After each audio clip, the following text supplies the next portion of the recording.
Shalom, salam sejahtera untuk kita semua. Kiranya kasih karunia dari Tuhan Yesus Kristus senantiasa memelihara, menyertai, bahkan memberkati kehidupan kita semua. Firman Tuhan dalam Kisah Para Rasul pasalnya yang ke-23, ayatnya yang ke-38, dia berkata demikian, jawab Petrus kepada mereka, bertobatlah dan hendaklah kamu masing-masing memberi dirimu dibaptis dalam nama Yesus Kristus untuk pengampunan dosamu, maka kamu akan menerima karunia Roh Kudus. Dalam nas ini ada dua kata kunci yang hendak kita pelajari, yakni bertobat dan dibaptis. Ayat ini muncul ketika banyak orang bertanya tentang apa yang harus mereka perbuat. Maka Petrus menjawab bahwa setiap orang yang harus melakukan dua syarat untuk mendapatkan dua karunia dari Tuhan, yaitu mendapat pengampunan dosa dan menerima karunia Roh Kudus. Bertobat adalah peralihan angan-angan, yaitu pikiran, berpaling kepada Allah. Sementara dibaptis adalah suatu pernyataan sikap, menyatakan bahwa apa yang dipercayai dalam hati secara umum dideklarasikan dalam tindakan nyata. Seorang harus terlebih dahulu bertobat, berbalik kepada Allah, serta menerima Allah, barulah orang tersebut dapat dibaptis.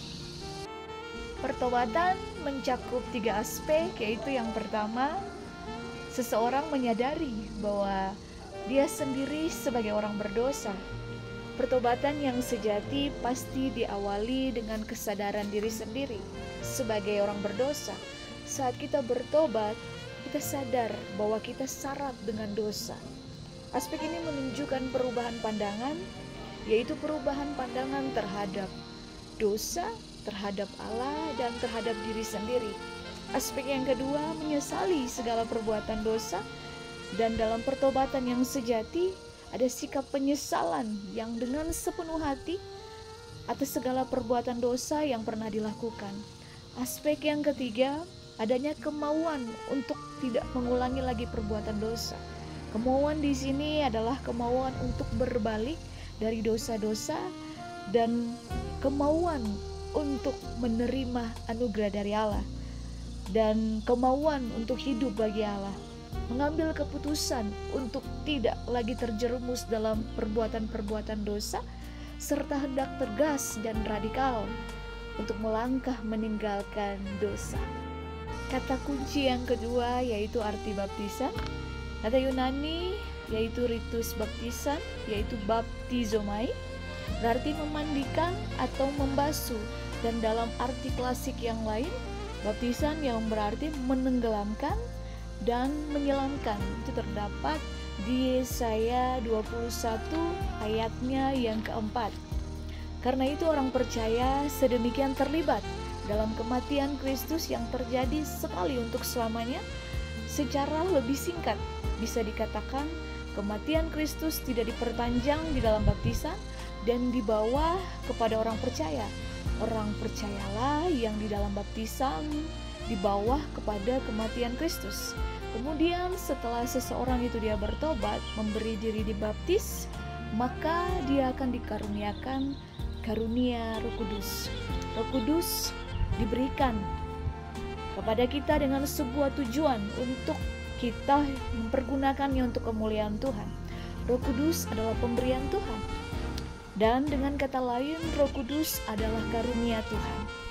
Dan Roh Kudus sendiri mengerjakan karunia-karunia roh yang ada dalam setiap kehidupan orang percaya, kehidupan setiap anak-anak Tuhan.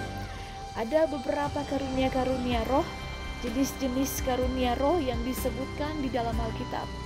Yang pertama itu terdapat dalam Efesus 4 ayatnya yang ke-11.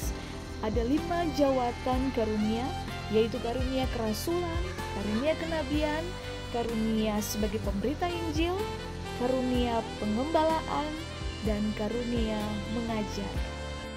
Dan di dalam Roma pasal yang ke-12 ayat 6 sampai 8, di situ dikatakan ada 7 karunia roh, yaitu karunia untuk bernubuat, karunia untuk melayani, karunia untuk mengajar, karunia untuk membagi-bagikan segala sesuatu, karunia untuk menasihati, karunia kepemimpinan, dan karunia berkemurahan.